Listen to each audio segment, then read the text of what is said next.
Olá, bem-vindo ao podcast Ateísmo em Debates.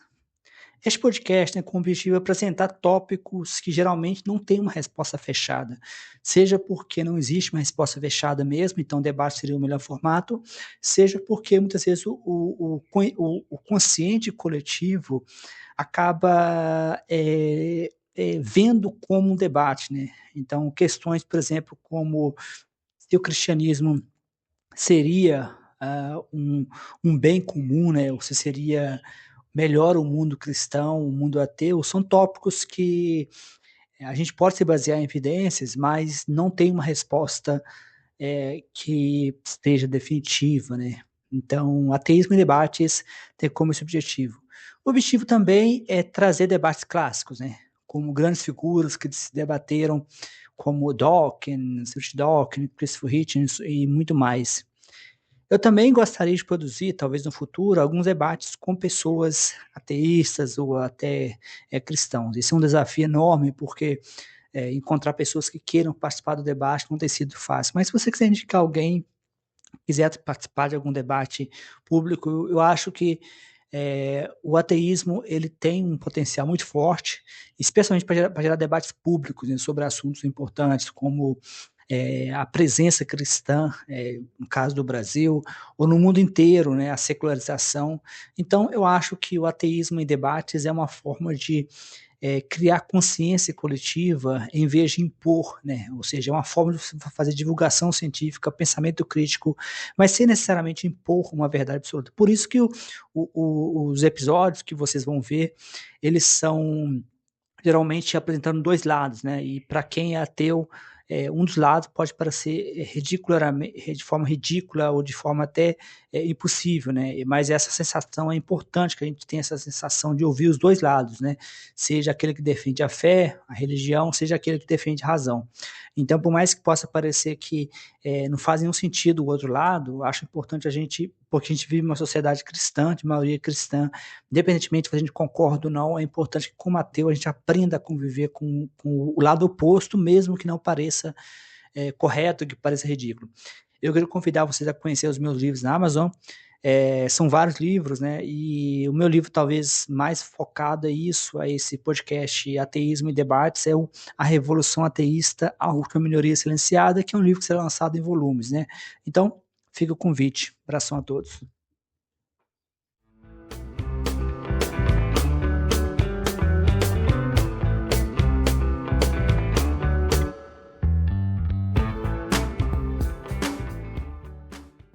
Olá! Hoje o nosso foco é tentar entender um pouco melhor a complexa base de poder do Donald Trump lá nos Estados Unidos. É um tema em tanto, né? Pois é. E a gente está se baseando aqui num artigo bem interessante do Jorge Guerra Pires, PhD, que saiu no Medium.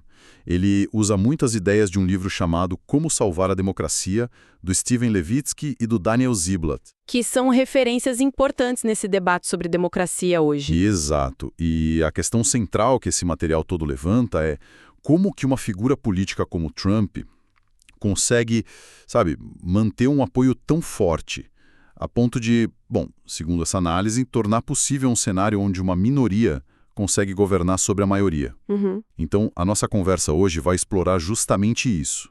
A relação entre um grupo demográfico específico, os cristãos brancos, e as, digamos, engrenagens do sistema político americano. Perfeito.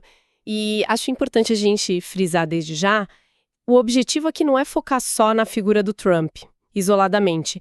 É mais olhar para as forças estruturais, demográficas, que, pelo menos na visão desses autores, do Levitsky e Ziblatt, colocam a democracia americana numa situação delicada. Certo. A gente vai, então, desmembrar o argumento que o Pires apresenta, baseado nesses autores, para entender a lógica da análise. Sem necessariamente concordar ou discordar, sabe? Mas para entender como eles chegaram nessas conclusões a partir das fontes que eles usaram. Combinado. Então, vamos lá. Vamos começar a desempacotar isso. O ponto de partida da análise é o papel assim central dos cristãos brancos, especialmente os evangélicos. Descritos como a espinha dorsal mesmo do apoio ao Trump. Específico, tanto em 2016 quanto em 2020. E ele contextualiza, né? Isso vem depois de séculos em que esse grupo, os cristãos brancos, dominou as esferas de poder nos Estados Unidos. Presidência, Congresso, Judiciário, até a mídia. E essa hegemonia histórica é chave para entender o que vem depois, que o material aponta. As mudanças demográficas rápidas, né? A partir ali do fim do século XX. Imigração, ascensão de minorias. Exato. Imigração, maior visibilidade, ascensão de grupos como afro-americanos, latinos, asiáticos. Isso tudo teria gerado uma reação numa parte importante dessa população branca cristã. A análise do Pires, e ele está ecoando Levitsky e Ziblatt aqui, descreve como uma sensação de que o país onde eles foram criados está sendo tomado deles. Aquela ideia da ansiedade da perda de status. Exatamente. É o que se convencionou chamar assim. Entendido. E como que essa análise conecta essa percepção, essa ansiedade de perda, com a política na prática? O texto sugere que isso alimentou ressentimento racial, religioso, levando parte desse eleitorado para posições mais radicais. Sim, mas olha, o artigo faz uma ressalva que eu acho bem importante. Não foi uma reação, assim, monolítica. Bloco único. Ah, bom. Muitos cristãos brancos, o texto cita católicos mais liberais, jovens de centros urbanos, protestantes de linhas mais progressistas, rejeitaram essa narrativa e a direção política que veio com ela. Certo. Só que essa retórica, essa narrativa de perda, encontrou muita ressonância, sim, entre evangélicos brancos e setores conservadores, principalmente no sul dos Estados Unidos. O material argumenta que essa ansiedade virou um motor poderoso para a radicalização política. E como isso aparece na trajetória do Partido Republicano, segundo essa leitura que a gente está vendo? Então, o que é fascinante é a linha do tempo que o artigo traça. Nos anos 60, você tinha figuras importantes do Partido Republicano, como um senador chamado Everett Dirksen, que foram cruciais para aprovar a Lei dos Direitos Civis. Apoiaram, então? Sim. Mas logo depois, o partido teria, digamos, mudado de rumo, adotando a famosa Southern Strategy, a estratégia sulista, uma tática para atrair eleitores brancos do Sul, muitos deles bem descontentes com os avanços dos direitos civis para a população negra. E essa estratégia foi se intensificando? De acordo com a análise que a gente está discutindo, sim. O Ronald Reagan, lá nos anos 80, é visto como uma figura-chave para consolidar essa base. Ele mobilizou ativamente os evangélicos brancos em torno de pautas morais, né? Oposição ao direito ao aborto, que tinha sido estabelecido por Roe v. Wade em 73, oposição aos direitos LGBTQIA+. E com o tempo, com a diversificação do eleitorado? O artigo menciona que tentativas pontuais de ampliar a base do partido teriam encontrado resistência lá dentro, de setores que viam essa diversidade como uma ameaça quase existencial. E essa radicalização que você mencionou, existem dados que mostram isso de forma mais concreta? Olha, o artigo do Pires cita uma pesquisa de 2021 do Public Religion Research Institute, o PRRI, como indicador preocupante. O que ela dizia? Nela, 56% dos republicanos entrevistados concordavam com a frase: o estilo de vida americano tradicional está desaparecendo tão rápido que talvez tenhamos que usar a força para salvá-lo. Usar a força. Uau! Pois é. Essa disposição em considerar a violência para preservar uma visão específica do país é interpretada pela fonte como um sintoma claro de radicalização dentro dessa base.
Aí o Partido Republicano teria ficado ainda mais dependente desse núcleo branco e cristão.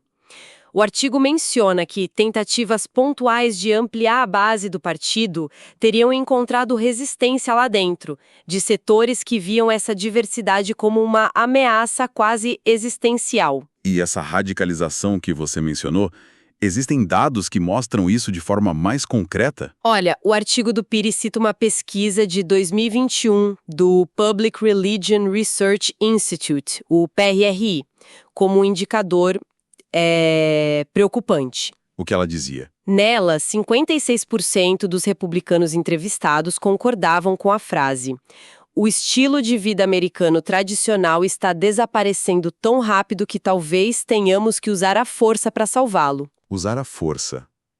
Uau! Pois é, essa disposição em considerar a violência para preservar uma visão específica do país é interpretada pela fonte como um sintoma claro de radicalização dentro dessa base. Isso nos leva a uma pergunta que parece inevitável. Se essa base é uma minoria demográfica no país todo, como ela consegue ter um poder político tão desproporcional? É aqui que a análise traz aquele conceito das muletas constitucionais do Levitsky-Ziblatt, né? Correto. Esse é o argumento central deles que o Pires destaca bem. A ideia é que o próprio desenho institucional dos Estados Unidos, lá do século XVIII, tem mecanismos que distorcem a representação popular e permitem que minorias organizadas tenham um peso político maior do que o tamanho delas na população faria supor. Quais são esses mecanismos? Bom, vamos detalhar os principais que eles apontam. Primeiro, o colégio eleitoral. Ele faz com que a eleição para presidente não seja decidida pelo voto popular total, né? É estado por estado. Exato. É uma disputa estado a estado, onde geralmente quem ganha no estado leva todos os votos eleitorais daquele estado.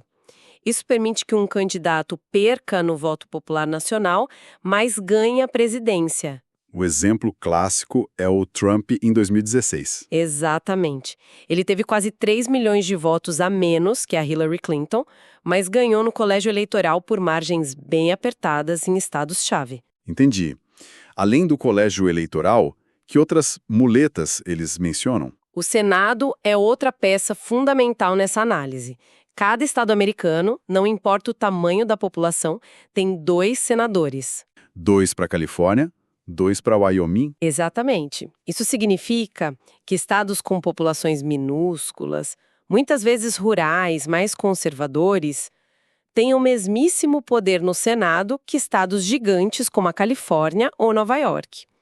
O artigo do Pires até cita um dado.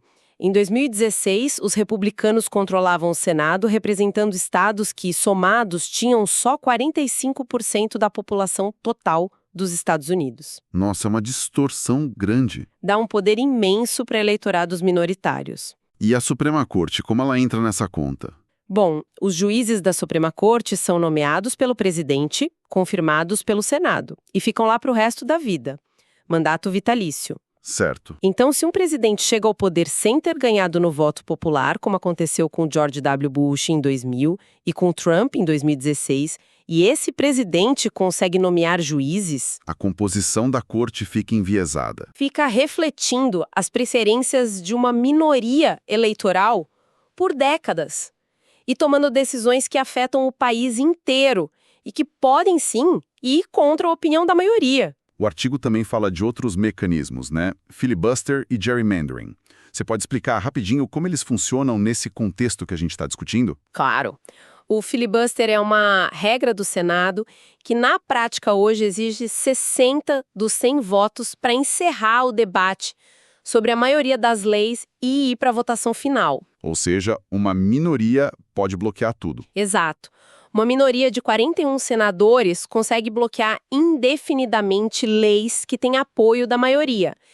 Já o gerrymandering é aquela prática de desenhar os limites dos distritos eleitorais para a Câmara dos Representantes de um jeito que beneficie um partido específico. Manipulando os mapas. Isso. Dá para fazer concentrando os eleitores do outro partido em pouquíssimos distritos, para eles ganharem ali com margem enorme, mas perderem nos outros. ou espalhar os eleitores adversários de forma que eles sejam minoria em vários distritos. Os dois mecanismos, filibuster e gerrymandering, segundo a análise, reforçam o poder das minorias e dificultam que a vontade da maioria vire política pública. Ok, então juntando tudo isso, colégio eleitoral desigual, Senado desigual, Suprema Corte vitalícia, filibuster, gerrymandering, qual é a consequência geral que essa análise aponta? A conclusão do Levitsky e Ziblatt, que o PIS endossa, é que esse conjunto de instituições cria um sistema onde o Partido Republicano, mesmo tendo uma base eleitoral que está ficando cada vez mais minoritária no país como um todo... Não precisa mudar muito. Exato. Ele não tem grandes incentivos para moderar as posições ou para tentar ampliar o apelo para além daquele núcleo mais fiel.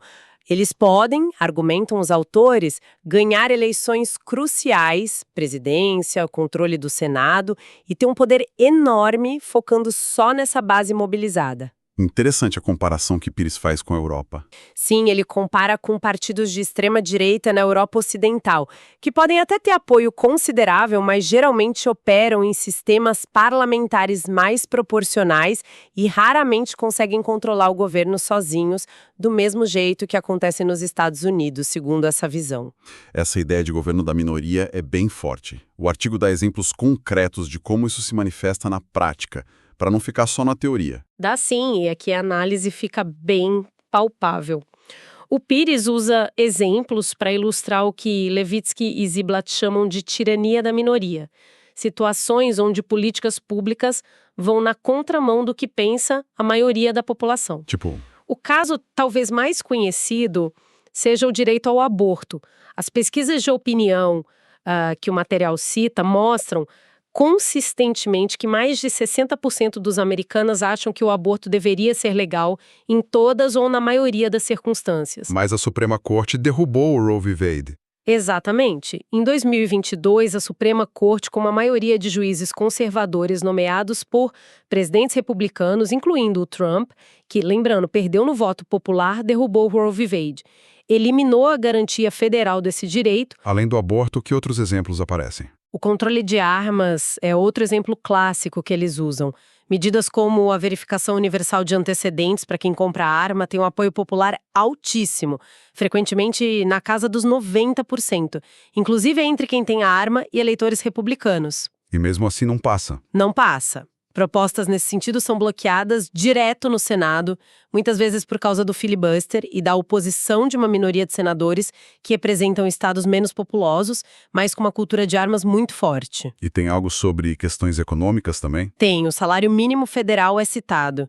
Existe um apoio da maioria da população americana para aumentar o salário mínimo, que está lá estagnado há anos. E acontece a mesma coisa. A mesma coisa, propostas para aumentar o salário geralmente são barradas no Congresso por minorias parlamentares alinhadas ou a interesses empresariais ou ideologicamente contra a medida. Esses exemplos todos, Pires argumenta, não são coincidência.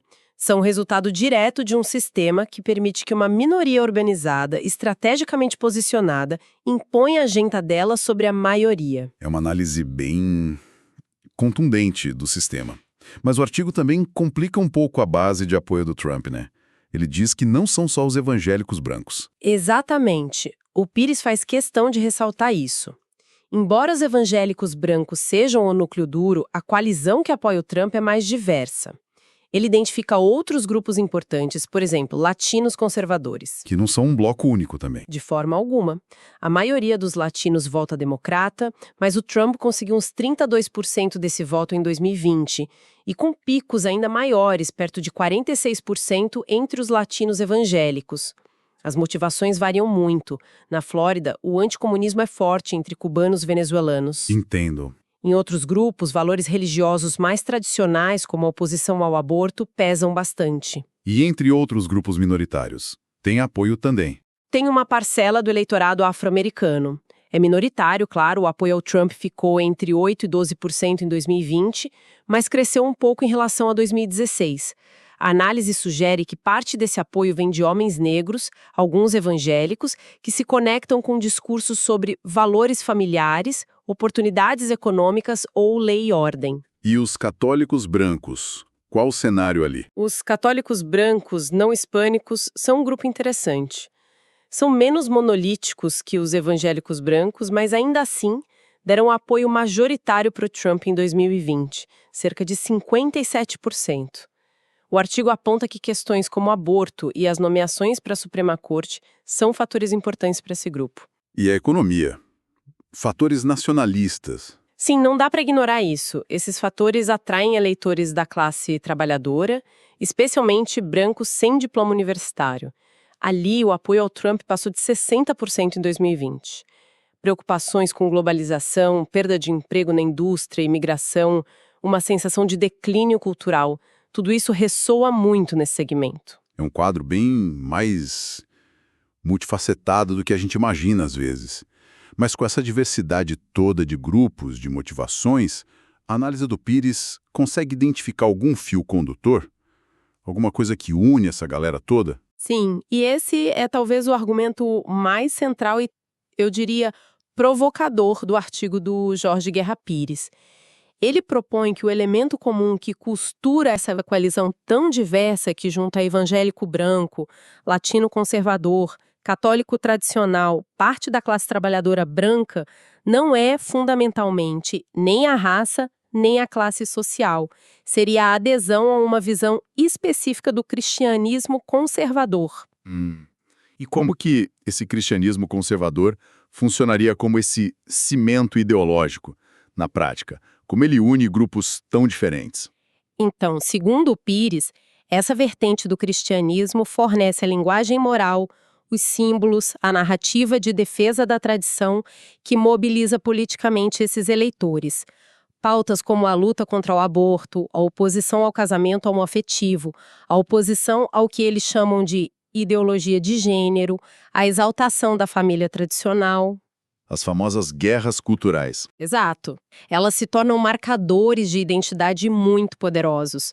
Para muitos desses eleitores, essas guerras culturais são vistas como mais urgentes, mais definidoras do que questões econômicas ou de política externa, por exemplo.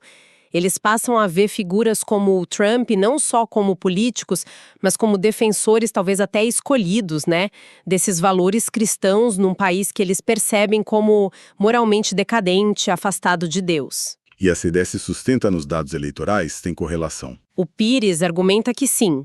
Ele observa que os dados de pesquisas de eleições mostram consistentemente uma correlação forte entre religiosidade, especificamente a adesão a formas conservadoras de cristianismo, e o voto no Trump. E o contrário também. Quem não é religioso tende a rejeitar. Exatamente. Grupos menos religiosos ou seculares, como ateus, agnósticos, pessoas sem afiliação religiosa, tendem a rejeitar o Trump de forma esmagadora. Já do outro lado, quanto maior a frequência à igreja, maior a adesão a dogmas conservadores, maior tende a ser o apoio a ele. Então a tese final do Pires é: A tese dele é que a resiliência política do Trump se ancora não apenas num nacionalismo branco, mas num nacionalismo cristão. Um nacionalismo que consegue, de certa forma, transcender barreiras raciais e étnicas, aglutinando grupos diferentes sob uma mesma bandeira moral e cultural. Seria essa versão politizada do cristianismo conservador a chave para entender a força dessa base e a capacidade dela de sustentar um projeto político mesmo que minoritário em termos nacionais. Ufa! Bem, vamos tentar recapitular então os pontos centrais dessa análise toda, que é bem densa. A gente partiu do artigo do Jorge Guerra Pires, que se baseia muito em Levitsky e Ziblatt. Isso. E o argumento é que o poder político do Trump se apoia num núcleo forte de cristãos conservadores, principalmente brancos evangélicos. Certo. Cuja influência é amplificada. É amplificada por aquelas muletas institucionais do sistema americano. Colégio eleitoral, Senado desigual, Suprema Corte vitalícia, filibuster, gerrymandering. Que permitem o que a análise chama de governo da minoria. Exato. Onde políticas que vão contra a opinião da maioria podem acabar sendo implementadas. Mas a gente viu também que a coalizão de apoio é mais ampla, né? Inclui latinos conservadores, uma parte do voto negro, católicos brancos. Mas que o elo comum, segundo a leitura do Pires, seria esse cristianismo conservador que virou arma política. Perfeito. E vale só mencionar rapidinho que os autores originais, Levitsky e Ziblatt, eles não ficam só no diagnóstico, né? Eles propõem uma série de reformas para tentar, como eles dizem, democratizar a democracia americana. Ah, sim.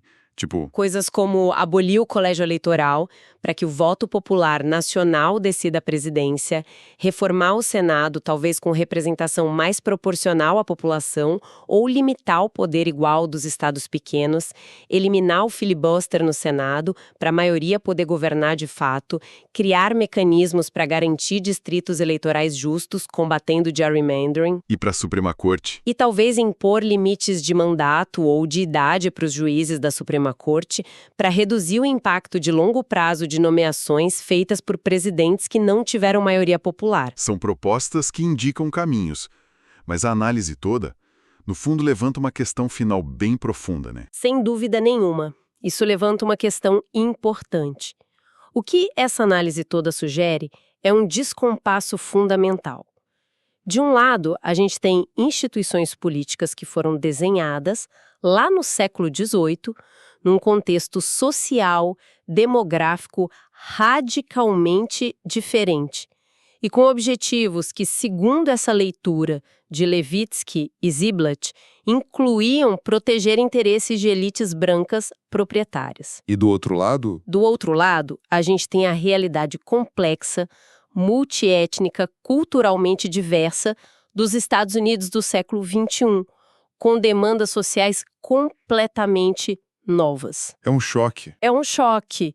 E a reflexão que fica é: como que uma sociedade pode navegar essa colisão entre estruturas herdadas e a realidade de agora sem cair numa polarização ainda mais profunda, ou sem colocar em risco a própria estabilidade democrática?